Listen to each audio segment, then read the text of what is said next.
এর আগের ভিডিওতে দেখাইছিলাম বসের বাইয়ের বিল্ডিং এর জন্য যে সিঁড়ির মার্বেল গুলা লাগবে সেগুলা কিনতে গেছিলাম। সাথে বসকে বিমানবন্দরে দিয়ে আসছি। বস তুর্কি চলে যাচ্ছিল, বসকে নামাই দিয়েই মূলত আমরা জিনিসগুলা কিনতে গেছিলাম।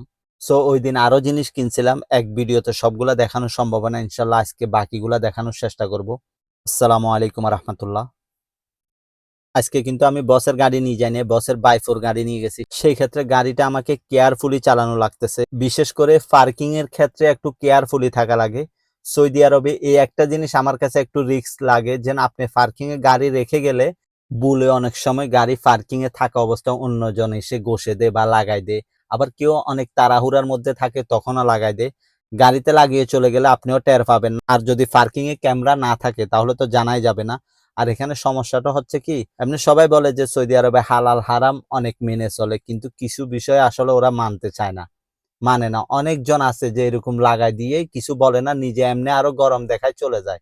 আর যদি আজনবী হয়তো তাহলে কোনো কথাই নেই। আমি জানি আমার এসব কথা কেউ সাপোর্ট করবেন, কেউ করবেন না, বাট আমি আমার এক্সপিরিয়েন্স থেকে আজকে সৌদি আরবে আমি 7 বছর ধরে গাড়ি চালাচ্ছি এবং জিদ্দা শহরে আমি ধরতে গেলে সবসময় গাড়ি চালাইছো। আমার ওইরকম অভিজ্ঞতা থেকে আমি কথাগুলো বলছি।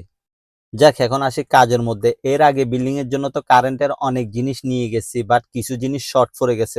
শর্টের মধ্যে সবচাইতে বেশি শর্ট পড়ছে এই লেট লাইট গুলা। এগুলা মোটামুটি 700 থেকে 800 মিটারের মতো লেট শর্ট পড়ে গেছে। এখানে শর্ট পড়ার আসলে কারেন্টের মিস্ত্রিরও কিছু বলছিল, আমার বসেরও কিছু বলছিল। বসে প্রথমে বলছে কিছু কিছু জায়গায় লাগাবে না। এখন যখন কিছু জায়গায় লাগানো শেষ আর কিছু জায়গা বাকি রয়েছে, তখন ওই জিনিসগুলো সুন্দর দেখাচ্ছিল না।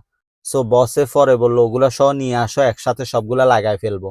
কারেন্টের জিনিস কেনাকাটা শেষে চলে গেছি ওয়াশরুমের ফিটিংস গুলা দেখার জন্য। আজকে নেব না, জাস্ট দেখবো, কিছু ছবি উঠাবো, বসকে পাঠাবো, বসের বাইরের ফ্যামিলিকেও পাঠাবো, রেট গুলো দেখে যাব কেমন। আসলে একদিনে সব জিনিস কিনা সম্ভব না, সবগুলা রেট যাচাই করা ভালো।